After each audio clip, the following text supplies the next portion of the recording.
আমরা এই মুহূর্তে এসে গেছি গড়িয়াহাট ট্রাম ডিপোতে, যেখানে ক্যালকাটা ট্রাম ইউজার্স অ্যাসোসিয়েশনের পক্ষ থেকে একটি নতুন পরিকল্পনা করা হয়েছে, যার নাম দেওয়া হয়েছে ট্রামের হাত ধরে নববর্ষের সূচনা। আমরা শুনে নেব ট্রামের অফিসিয়ালসরা কী বলছেন এবং এখানকার রাজনৈতিক ব্যক্তিগতরা কী বলছেন।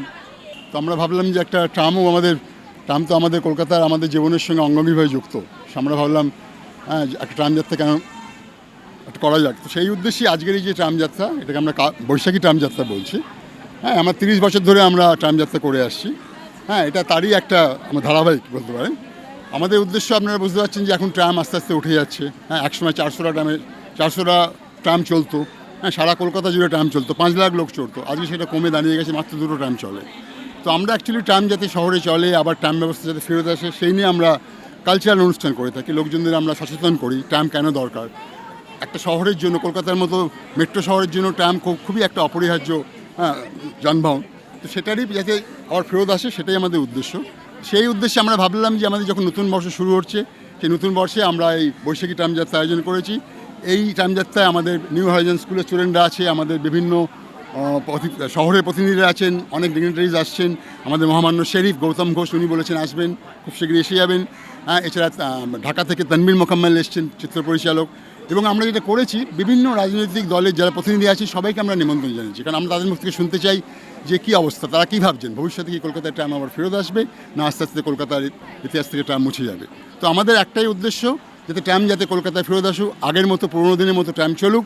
সেই জন্য আমরা সবাইকে আহ্বান জানাচ্ছি, প্লিজ আসুন, হাতে হাত মেলান, কলকাতার ট্রাম যাতে দীর্ঘজীবী হয়। Long live Calcutta tram.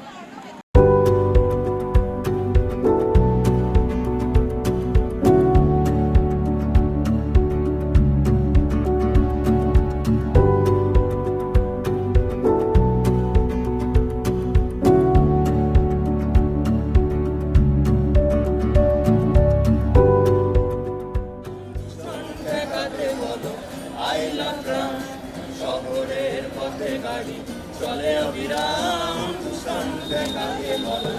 I love tram. শহরের পথে গাড়ি চলে অবিরাম, সন্ধ্যে কাছে বলো আই লাভ ট্রাম। ট্রাম নিয়ে আমার মনে হয় কলকাতাবাসী সকলেরই কিছু না কিছু স্মৃতি আছে।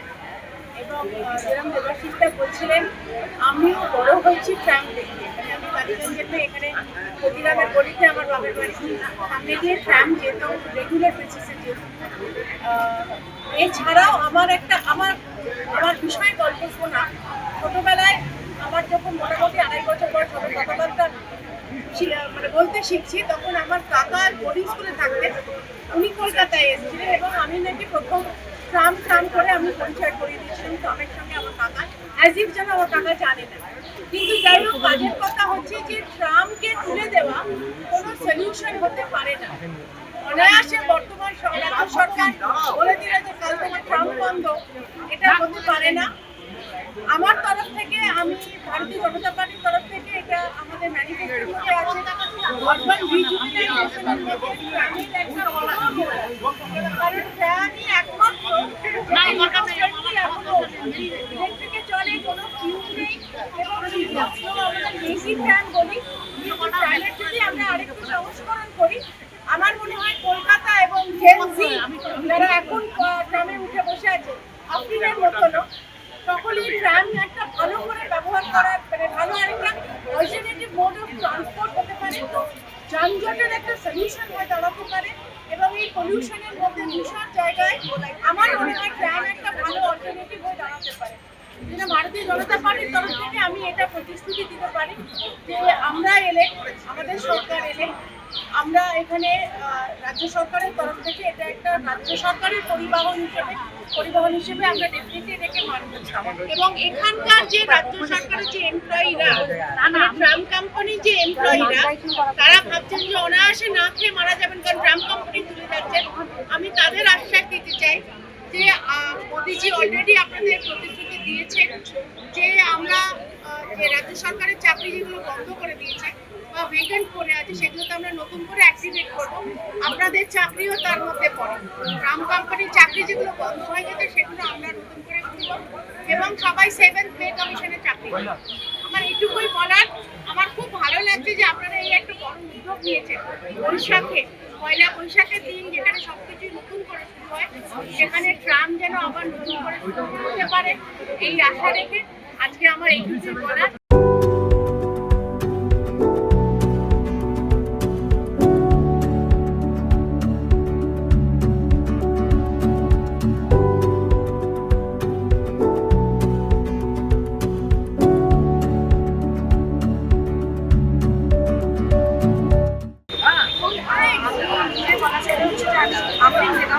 আমি এই বালিগঞ্জ আমি যাদেরই ছোট থেকে বড় হয়েছে, আমার বাড়ি একদম ট্রামডিপোর কাছে, স্টেশনের অবস্থিত যে ট্রামডিপো সেখানে।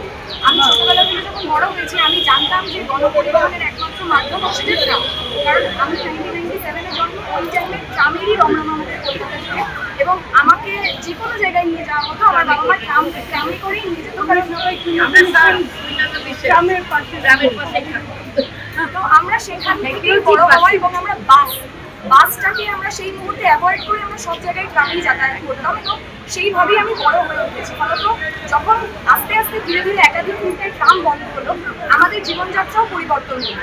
সেই জায়গা থেকে দাঁড়িয়ে তখন বাসটা হচ্ছে অনেক বেশি ব্যবহার করা শুরু হলো, এবং তাতে আমরা দেখতে পেরেছি যে কীভাবে দূষণ বৃদ্ধি পায়, কীভাবে হচ্ছে যে বাসের ভাড়া ইনভেস্ট করছে, পেট্রোলের দামের উপর, গ্যাসের দামের উপর, সমস্ত কিছু। এই সমস্ত কিছুতে আমাদেরকে ডিরেক্ট এফেক্ট করে, এবং আমাদের এশিয়ার মধ্যে আমাদের ট্রাম তো প্রচণ্ড পুরনো ঐতিহ্যময়, সেটাকে সংরক্ষণ করার দায়িত্ব আসলে আমাদের সরকারের কিছু। ফলে সেইটা যখন আস্তে আস্তে ভেঙে পড়লো, সেই ব্যবস্থাটা ভেঙে পড়লো, তখন আমাদের ট্রামও দিন দিন দুর্বল হয়ে পড়লো। মানুষজন অন্য ছেড়ে দিল, কারণ সেটা তুলনামূলক স্পিডে যেতে পারে না, সেটা অনেক সময় জ্যামের কারণ হয়ে দাঁড়ায়। এবং বাকি যে ভেহিকলস রয়েছে, সেই ভেহিকলসগুলো যেভাবে হচ্ছে যে মানে শুধুমাত্র গণপরিবহনের মাধ্যমে তো আমরা চাইছি, দেখুন ঝাঁচকচকে রাস্তা হতে পারে, উন্নয়ন হতে পারে, কিন্তু সেখানে মানুষের জন্য গণপরিবহনটা উঠে গেছে, বেশিরভাগই private bus, private car, private company.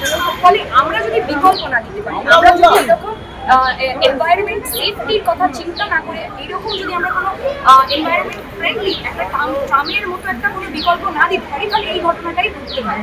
তো আমি নিজে বহু জায়গায় যখন জেনজিদের সাথে কথা বলছিলাম, বহু অঞ্চলের মানুষের সাথে কথা বলছিলাম, তারাও আমাকে এই সমস্যার কথা জানিয়েছেন। আমি নিজেও এবার সমস্যার কথা অনুভব করেছি। আমরা চেয়েছি, আমাদের ম্যানিফেস্টোতেও আমরা লিখেছি যে গণপরিবহনের মাধ্যম হিসেবে ট্রামকে গুরুত্বপূর্ণ ভূমিকায় নিয়ে যাওয়া হবে। স্পিডের ক্ষেত্রে সেটা যেমন দেখা হবে, ঠিক একই রকমভাবে যে সমস্ত অঞ্চলে আমাদের ট্রাম লাইন পাতা নেই, সেগুলো যাতে নতুন করে ট্রাম লাইন পাতা হয়, এবং সেই রুটগুলো যাতে ট্রাম চালু হয়। এবং এইটা একদম আশ্বাস দিচ্ছি আমি, যদি আমরা বামপন্থীরা আমরা প্রতিনিধিত্ব করতে পারি আমাদের বালিগঞ্জ এলাকায়, এই রুটে ট্রামটা বন্ধ হয়ে গেছে। একাধিক মানুষ আমাকে জানিয়েছেন যে তাদের দৈনিক যাতায়াতের বিষয়টাতে খুব সমস্যা হয়েছে, সেইটা আমরা চালু করার ব্যবস্থা করি। এবং ট্রামের যারা কর্মী রয়েছেন, যারা আশেপাশের কর্মী রয়েছেন, এই প্রফেশনটার সাথে তাদের চাকরিটাও যাতে হচ্ছে যে থাকে, এবং প্রত্যেকটা জায়গায় কন্ট্রাক্টুয়াল, প্রত্যেকটা জায়গায় যাতে পার্মানেন্ট জব হয়, সেটার জন্য হচ্ছে যে আমরা একদম আমাদের ম্যানিফেস্টোতেও লেখা আছে, সেটার জন্য আমি নিজে ইয়াং জেনারেশনে কাজ করছি। আমাদের এই ট্রাম নিয়ে আন্দোলন, এর আগেও আমি রাস্তায় নেমেছি, ট্রামের যে মিছিল হচ্ছিল সেটাতেও রাস্তায় নেমেছিলাম। তো আমাদের এই আন্দোলন শুধুমাত্র শুভ নববর্ষ দিয়ে শুরু, এই আন্দোলন বহু, সেই আন্দোলন, সেই লড়াইয়ের মধ্যেই আমরা দেখছি যে ছোটো ছোটো ছেলেমেয়েরা, বাচ্চারা, আমার ভাই বোনেরা, তারা যেভাবে এসছে, আজকে তারা যেভাবে ট্রামের জার্নি করবে, সেই জার্নিটা যাতে ফিউচার তাদের জন্য সত্যি এরকম মনোরম জার্নি হয়, সেটার জন্য লড়াই। সেটার জন্য আপনাদের সবাইকে পাশে চাই, যাতে আমাদের এই যে এশিয়ার মধ্যে অন্যতম ঐতিহ্য আমাদের কলকাতার ট্রাম, সেটাকে কোনোভাবে যাতে কোনো সরকারি এসে তুলে না দিতে পারে, সেইটাও যাতে বাঁচিয়ে রাখা যায়, সেটার জন্য লড়াই। তো সেটার জন্য আমরা লড়ছি, আপনাদের সকলের পাশে চাই। আমাকে আজকে এখানে ডেকেছেন, এবং একটা এত সুন্দর মানে পরিকল্পনা করে নতুন জেনারেশনদেরকে গুরুত্বটা যে বোঝানোর প্রচেষ্টা, এবং আমাদের জেনারেশন যারা সত্যি সত্যি পড়তে বসেছে, তাদেরকে আরেকবার মনে করিয়ে দেওয়া যে সমাজের জন্য পড়তে হবে, এবং এই সমাজের জন্য নিজের এনভায়রনমেন্টকে প্রোটেক্ট করার জন্য রাস্তায় নামতে হবে। সেটার জন্য আপনাদের সকলকে ধন্যবাদ। এবং ট্রামের জন্য যে আন্দোলন, আমাদের এই কলকাতার ঐতিহ্যকে বাঁচানোর যে আন্দোলন, ট্রামকে এনভায়রনমেন্ট ফ্রি, সেফটি, আমাদের গোটা কলকাতাকে করে তোলার যে লড়াই, সেটা চলবে, সেই লড়াইটা আমি ধন্যবাদ।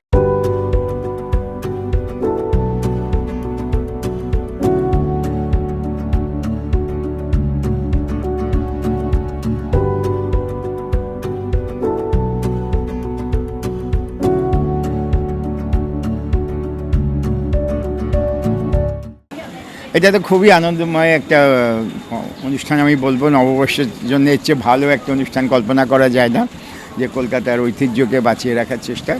সকালবেলাটাই মনটা খুব ভালো হয়ে গেল, এত মানুষ, এত শিশুদের দেখে।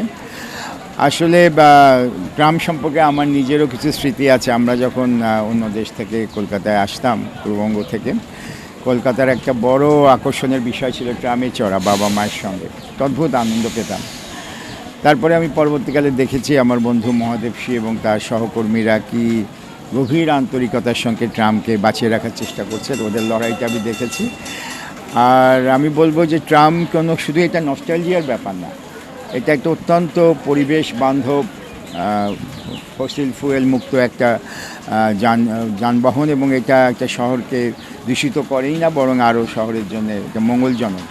তো আমি আশা করি এই কলকাতার ট্রাম টিকে থাকবে। আমি পৃথিবীর অনেক বড় বড় শহরে গেছি, দেখেছি ট্রামকে জনগণ কত ভালোবাসে, কতভাবে ব্যবহার করে, নতুন নতুন লাইন তৈরি হচ্ছে। আশা করি কলকাতার ট্রামও তার ঐতিহ্য নিয়ে বেঁচে থাকবে।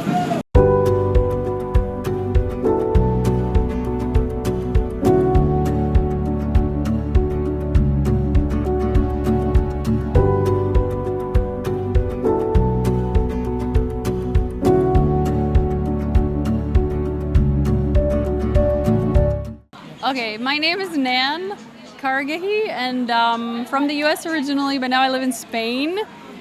And my friend told me about this tram initiative, Save the Tram, and I think it's very important.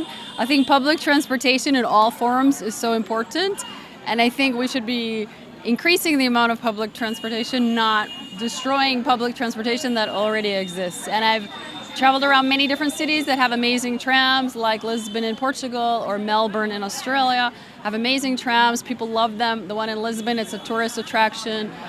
Other cities in, I think, like Zurich, I mean, they install very modern, beautiful trams. And I think the way to go is to keep the tram, not destroy it.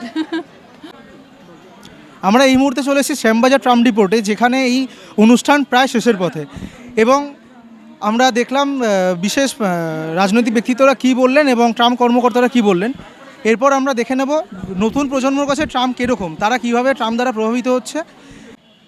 Well, good morning. I am Rahul Desharkar from Silver Point School, and I am also representing Calcutta Tram Users Association. Today we have gathered here with my students for the cause of trams. Trams are environment friendly. Trams don't cause any traffic congestion. It is a wrong notion for the people. Where there are no trams, traffic congestion is caused there also. Trams are pollution friendly. Trams are cheaper, and we have in Calcutta excellent network of trams, excellent infrastructure of trams. And where there are any difficulty in operating trams, we can have single bogie trams, bi-directional trams. So if we have the will, we can operate trams. And in this war scenario, trams are most essential, because trams don't run on either petrol or diesel. They run simply on electricity. So I think we should bring back trams on all closed routes. ক্যামেরায় জয়গিরির সাথে স্পন্দন কুমার পালের report, headlines Kolkata. আনন্দ আর ভালোবাসার দীপ্তিতে গড়া সমুজ্জ্বল পরমা, ঠিক তোমারই মতো। শ্যাম সুন্দর কোম্পানি জুয়েলার্স, আগরতলা, উদয়পুর, ধর্মনগর, কলকাতা।